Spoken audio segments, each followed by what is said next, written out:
Hello everyone, and welcome to a new episode of Mythos, the Historian. Once again, I'm going to make an incursion through the Slavic legends. So my next stop is the most famous woman in Slavic mythology. Her name is Babayaga, an evil old lady who frightened generations of children through the legends of which she is part of. Although she has become very well known lately from movies like John Wick or Hellboy, Babayaga is a mythological anomaly.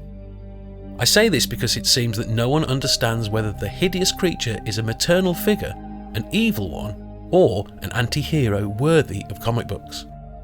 She is described either as an ugly old bag who loves to eat people, or as a lady from a fake royal house, who can create a castle-like mirage in the middle of the forest, but who ultimately achieves her goals by eating the visitor after deceiving him through her witch powers. Although originally the name is unclear, as is the purpose, it is believed that Baba means old woman or grandmother, and Yaga means snake or evil. Despite these oppositions, the character is extremely interesting and difficult to decipher. Baba Yaga usually appears in Slavic folklore as an old woman or as a trio of skinny old sisters with iron teeth and very long noses. Baba Yaga is related to the forest, her specific house with chicken legs, human skulls stuck in broomsticks, and the other usual utensils needed by a witch. She is described in most stories as an old woman with supernatural powers who lives in the forest, but this is a newer version. In the old legends, she looked like a frog, with twisted arms, claws, bent, with long and dirty hair. She usually holds a broom in her hand and flies in a huge mortar through the forest. Frogs gather around her, and she lives in a house that walks on huge chicken legs, and everywhere there are always skulls and skeletons.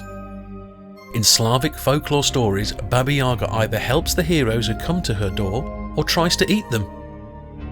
In some stories she helps the main hero, but in most of them she prevents him from achieving his goals. Although she does not seem to attack or harass anyone unprovoked, it is usually enough to disturb her by appearing unannounced at the door of her hut. But most of the stories with Baba Yaga are not about her, and they don't have her as the main character. In general, these are heroes who meet her on their pilgrimages. Most myths about Baba Yaga have children in them, usually children of peasants who are left without parents or are the victims of the step-parents. But these children complicate their lives even worse because they have to get rid of the evil lady. But in most stories, they are helped by nature, like animals or plants, or other elements or objects. Sometimes a gate closes in the witch's nose. Sometimes the children run over springs or streams because she is unable to enter or travel in water that flows. And sometimes even the trees keep the old witch from catching them. Although the story has a happy ending here, we can see the dual nature of Baba Yaga in Slavic mythology and beyond. And even now we cannot say for sure if she is a good or bad character for the Slavic folklore. In the world of mythical characters, Baba Yaga is relatively obscure outside of Russia, but tends to be passionately admired by those who discover her. In recent years she has amassed a large number of devoted fans. From ancient Russia to internet fans, she remains such a powerful and fascinating character due to her ability to live beyond social norms and within the boundaries of paradox. Do you remember if you ever heard of Baba Yaga?